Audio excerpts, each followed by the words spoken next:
Friends, బాగున్నారా friends? నేను కూడా బాగున్నాను ఫ్రెండ్స్. నేను వీడియో చేస్తా ఉంటే లైక్ లేసేయడం అందుకే సారీ చేశాను ఫ్రెండ్స్. నేను అడగ తీసమ్మా. ఈరోజు మిరియాలు టమోటా రసం చేస్తున్నానండి.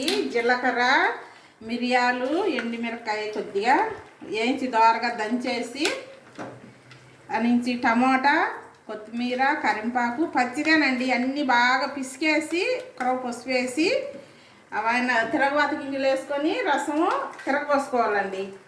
ఒక్కరవ ఇంగ వేసుకుంటే బాగుంటుందండి రసం. టమాటా రసం చేస్తున్నానండి. మసాలాకు లైక్లేసి వేయటం లేదండి, అందుకే నేను చేయను వీడియో లేదు. చూడండి రసం తిరగబాత పోస్తున్నానండి.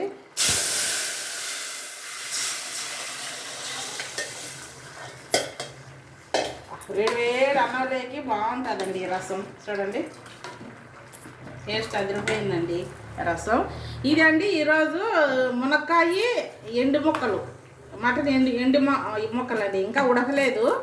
ఇది చేస్తున్నాను. మునక్కాయ, టమోటా, బాగా ఎర్రగడ్డ అన్నీ బాగా అల్లం ఉల్లి పేస్ట్ దోరగా వేయించుకొని మునక్కాయలు అన్ని నూనెలో బాగా వేయించేసి ఎండు ముక్కలు వేసి బాగా వేయించి, ఇంకా కాలేదండి కూర. ఇలా చేసుకుంటే కూడా బాగా టేస్ట్ ఉంటుందండి.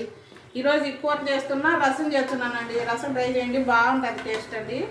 చూడండి నేను అన్ని పచ్చిగా పిసికేసానండి. అన్ని పచ్చిగా టమోటా పచ్చిగా పిసికాక కరింపాకు, కొత్తిమీర పచ్చిది అన్నీ వేసేసి పచ్చిగా పిసికేసాను. చింతపండు అండి. మళ్ళీ జీలకర్ర, మిరియాలు ఒక వేయించి ఒట్టిమిరకాయ ఒకటి అనేది దంచేసి పొడి కూడా వేసి అన్ని పిసికేసి తర్వాత వేసానండి. కొద్దిగా పసుపు, ఇంగవ బాగా వచ్చానండి టేస్ట్. మా వీడియో లైక్ చేయండి, షేర్ చేయండి, సబ్స్క్రైబ్ చేయండి.